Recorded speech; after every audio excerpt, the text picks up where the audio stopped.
Hello student, आप सभी लोगों का सुपर क्लाइमेक्स एकेडमी में स्वागत है। आज का टॉपिक है गोली दर्पण की वक्रता, त्रिज्या और फोकस दूरी में संबंध। कल हम लोग पढ़े थे वक्रता, त्रिज्या और फोकस दूरी में जो संबंध था, कल हम लोग पढ़े थे अवतल दर्पण के लिए। आज पढ़ेंगे उत्तल दर्पण के लिए कि दोनों में संबंध क्या होता है। इसलिए क्या करते हैं, एक उत्तल दर्पण x और y लेते हैं और इसके ध्रुव से एक रेखा मुख्य अक्ष खींचते हैं।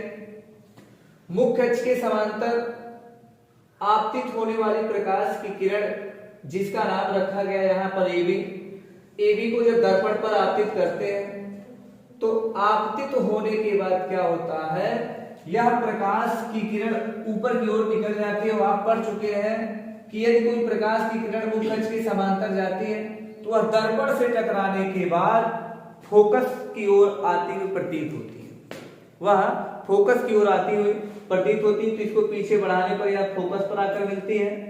इन दोनों किरणों के बीच में एक अभिलंब डाला गया, जो ऐसा आभास हो रहा कि वह वक्रता केंद्र पर आकर मिलेगी। इसके बाद क्या करते हैं, परावर्तन का नियम लगाते हैं। लिखेंगे परावर्तन के नियम से।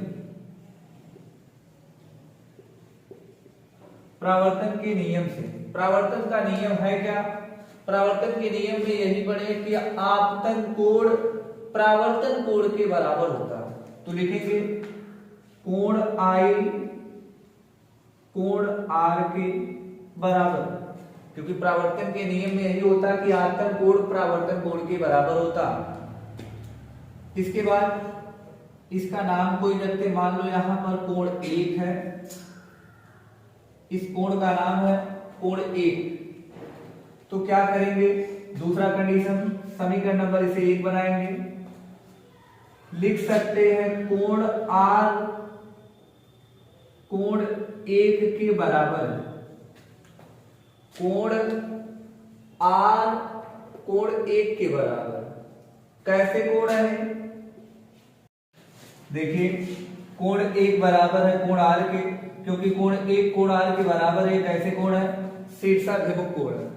इसके बाद समीकरण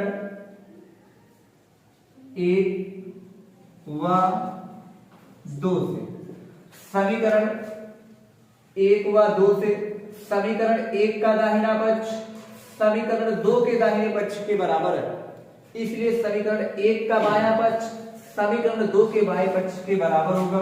तो होगा क्या, कोण I बराबर होगा कोण 1। समीकरण नंबर इसे 3 बनाएंगे। इसके बाद लिखेंगे रेखा AB समांतर है PC और एक तिर्यक रेखा NC काट रही है। देखेंगे कहां फिगर में, रेखा AB रेखा PC के, इस रेखा के मुख्य अक्ष वाली रेखा की समांतर है। दो रेखाएं एक दूसरे के समांतर और यह अभिलंब वाली रेखा NC इसको काट रही है। तो यह नियम है, यदि दो समांतर रेखाएं हों और उनको एक तिर्यक रेखा ऐसे काटे, यदि दो समांतर रेखाएं हों और उनको एक तिर्यक रेखा काट रही हो तो आपस में बना संगत कोण बराबर होता है।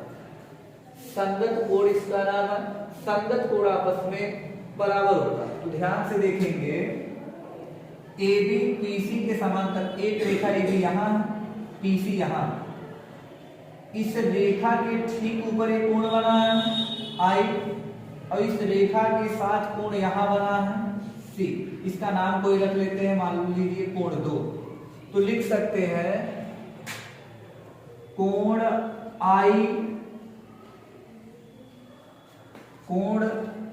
I बराबर होगा कोण किसके,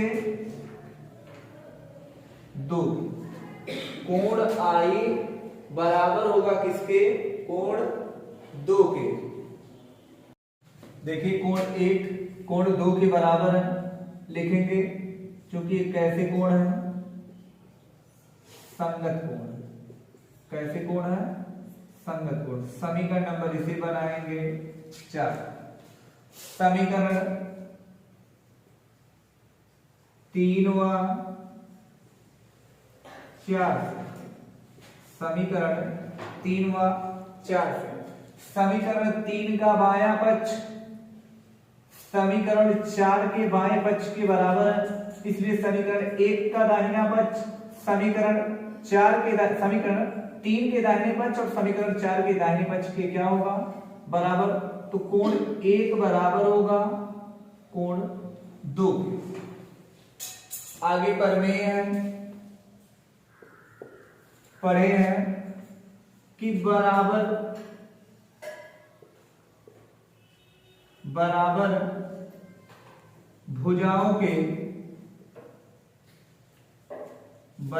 भुजाओं के सम्मुख कोण बराबर होते हैं। किसी भी त्रिभुज में बराबर भुजाओं के सम्मुख कोण, किसी भी त्रिभुज में बराबर भुजाओं के जो सम्मुख कोण होते हैं वह बराबर होते हैं। तो कोण 1 और कोण 2 है कहां? देखेंगे त्रिभुज सी बी और एफ में, सी बी एफ में ध्यान से देखेंगे यह त्रिभुज है कहां? सी बी एफ में। कोण 1 बराबर है कोण 2 के। तो प्रमेय होता कि अगर कोई भी त्रिभुज हो, उस त्रिभुज में अगर कहीं कोण बराबर है तो उसके ठीक सामने की भुजा बराबर होगी, और अगर कहीं भुजा बराबर है तो उसके ठीक सामने का कोण बराबर होगा। ये नियम। तो यहां पर कोण 1 बराबर है कोण 2 के, मतलब आपस के 2 कोण बराबर हैं तो उनके ठीक सामने की भुजा भी बराबर होगी। तो कोण 2 के ठीक सामने की भुजा है एफबी और कोण 1 के ठीक सामने की भुजा है एफसी। तो बराबर कौन होगा? एफसी बराबर होगा एफबी। देखिए कोण 2 के सामने की ठीक भुजा है एफबी, कोण 1 के ठीक सामने की भुजा है एफसी। तो ये दोनों भुजाएं आपस में बराबर होंगी। बनाएंगे इसे समीकरण नंबर 5। इसे बनाएंगे समीकरण नंबर 5। आगे कंडीशन लगाएंगे, चूंकि दर्पण का द्वारक बहुत छोटा है, मान लेंगे कि जो दर्पण का द्वारक है, जो बिंदु बी है, कि ध्रुव के अत्यंत निकट है। अर्थात यदि दर्पण का द्वारक छोटा हो जाए तो जो बिंदु बी यहां है वो ध्रुव के लगभग पास में आ जाएगा। तो जब पास में आएगा तो होगा क्या? इसलिए जो रेखा आपका पीएफ है, पीएफ बराबर होगा एफबी के। जब बी यहां आ जाएगा तो जितनी दूरी इनके बीच की उतनी दूरी इसकी भी होगी, तो रेखा जो पीएफ है वो बराबर होगी एफबी के। समीकरण नंबर 6, समीकरण 5वां 6 से, समीकरण 5 का दाहिना पक्ष समीकरण 6 के दाहिने पक्ष के बराबर है, इसलिए बायां पक्ष भी बराबर होगा।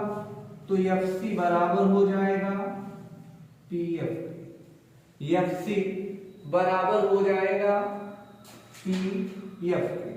करेंगे क्या? अब आप चिन्ह परिपाटी में पढ़े कि समस्त दूरियां दर्पण के ध्रुव से नापते हैं। तो यहां है क्या? एफसी। इस एफ सी को क्या करना है, ऐसा कुछ करना कि जो पी से दूरी बन जाए, ऐसा कुछ। जिसके लिए क्या करेंगे, एफ सी के स्थान पे लिख सकते हैं हम पी सी, पूरा रेखा है देखिए पी सी। यदि पूरे में से हम इधर वाले भाग को निकाल दें तो एफ सी बचेगा। तो पूरा हमारा है पी सी माइनस किसको करेंगे, पी एफ, बराबर इधर आपका पी एफ है, पी एफ, पी सी को पी सी, पी एफ को पी एफ, इधर माइनस पी एफ, इधर आएगा plus P F, P C को पी सी, एक पी एफ, दो पीसी का मान रखेंगे, दर्पण के ध्रुव और वक्रता केंद्र के बीच की दूरी को आर, बराबर 2 को 2, दर्पण के ध्रुव और फोकस के बीच की दूरी को एफ से। तो यहां से एफ का मान निकालेंगे, एफ बराबर होगा r/2, जो कि यह व्यक्त कर रहा है कि यह दर्पण के फोकस और वक्रता त्रिज्या में संबंध होता है।